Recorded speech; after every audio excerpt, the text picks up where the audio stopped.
What's the one mistake that homeowners can make? It's neglecting their homes.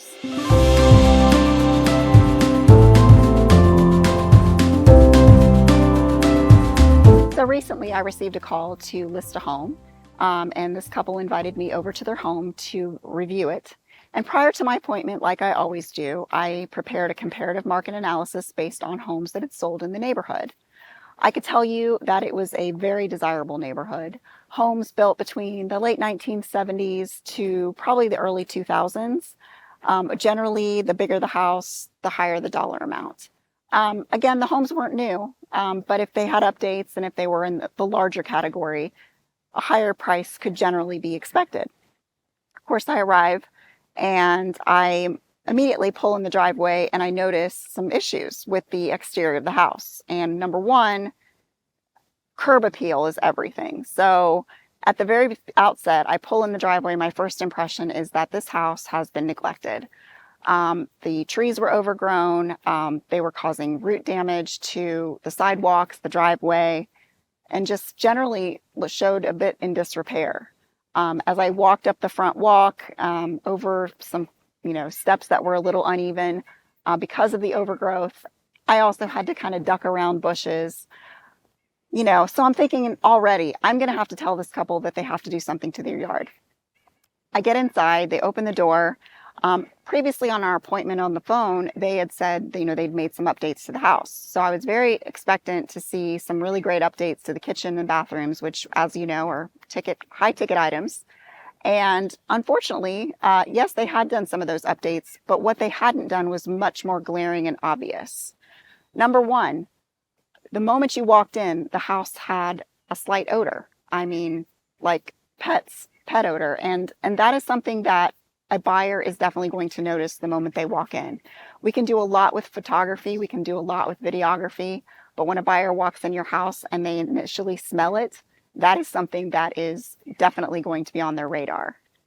Secondly, as I was walking through the house, although they had made some updates, as I mentioned, the baseboards were very dingy, grimy, grungy, like the house had really never had a good cleaning in a very long time.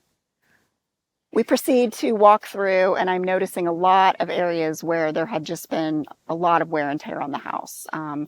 In addition to the baseboards, you walk through and you can see where chipped paint was there, and there was all kinds of just little things, not anything super glaring, but, definitely things to consider.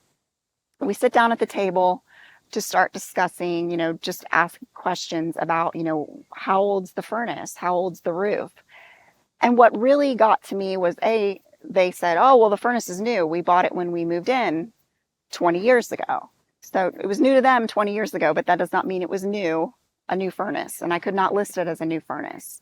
I talked about the roof, and they had a hailstorm back in 2011, and they did an insurance claim on the roof because, of course, it received some damage.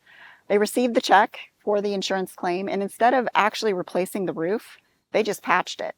So now, 12 years later, we're looking at listing their house, and not only is that roof probably not going to pass an inspection, it's also probably not going to make the home insurable. So now a buyer will have to won't be able to buy the house essentially without insurance. So this seller is faced with, we got to replace the roof. That's probably going to be number one. So we go through all of that, and they're highly expectant of a very positive review based on the updates that they've done. And they said, okay, well, we're willing to replace the roof, so that'll add value. Well, the reality is replacing an old roof will not add value. It will just bring that value up to the point of the other homes that are selling in the neighborhood, which had decent roofs. So they say, okay, well, what's the one thing I can do? What's the one thing I can do to get my house, to get the best price for this house? And unfortunately, by this point, there wasn't one thing. There were so many things that could have been dealt with over the years. Basic cleaning, basic maintenance on the home. Those are things that if you don't maintain your house, it's not going to hold its value. So if I can implore you, the one thing you can do is not just one thing. It's over time. And I have sold homes that have been like walking into a time capsule. You go in and everything is really vintage, but everything has been meticulously taken care of and you can see it. It's tidy, it's neat. There's not, I mean, everything is just neat as a pin. And yes, the kitchen might need to be updated, and yes, the bathrooms might need to be updated, but it's been well cared for.